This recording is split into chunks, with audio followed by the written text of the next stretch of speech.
No return for traitors. Meg Seething as Rishi Sunak asks Home Office to strip Sussexes' passport. Amidst the changing tides in the UK, the issuance of new passports has marked a significant shift in history. For over 70 years, official travel documents bore the inscription "In the Name of Her Majesty" during the Queen's reign. However, this week, a new British passport was unveiled, displaying the name of the current monarch, King Charles III. This change signifies the first time since 1952 that British passports are issued under the title of His Majesty, a title last seen during the reign of King George VI.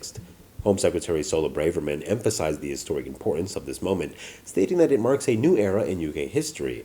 King Charles, being the reigning monarch, no longer requires a passport when he travels, as passports are issued in the name of the current monarch.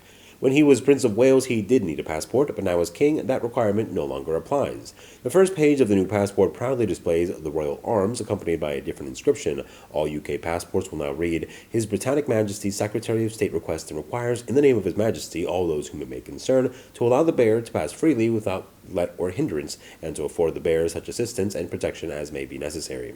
It is essential to note that the change in monarch does not invalidate current passports. The introduction of the new documents will be phased in gradually until the remaining stock up with the words "Her Majesty" is depleted.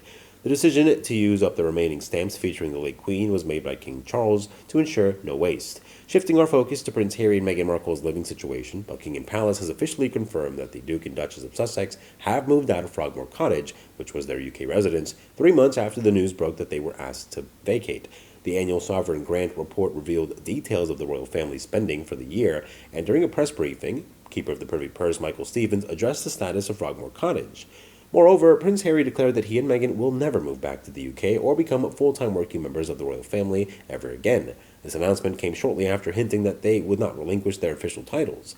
The couple's decision to step down from royal duties and relocate in 2020 prompted them to pay back $3 million, funds that were used to renovate Frogmore Cottage in 2019 before their official move. As the royal landscape evolves with the new passport changes and shifting residences, the world watches with curiosity and intrigue to see how the future unfolds for the Duke and Duchess of Sussex.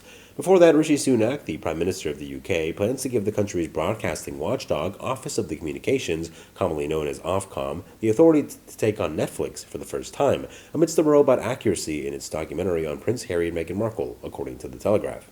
The ministers intend to pass a new law that would subject all streaming giants to the jurisdiction of Ofcom and give it the authority to impose fines of up to £250,000. This would also allow viewers to complain to Ofcom about shows on Netflix, Amazon Prime, and other services, and have them investigated for violating a new code of conduct, according to the report. The plans will be included in the government's media bill, which will also promote distinctively British content, according to The Telegraph. The Culture Secretary, Michelle Donnellan, hopes to introduce the bill next year to provide a legal basis for Ofcom to regulate streaming services that are not based in the UK, such as Netflix and Apple TV+. The watchdog will be charged with drawing up a new video-on-demand code that is expected to be similar to the rules laid out for the BBC and other terrestrial broadcasters. It will also be handed new enforcement powers that are likely to mirror those that it holds to rap broadcasters for breaches of the code, which includes fines of up to £250,000 and orders to comply, the report adds.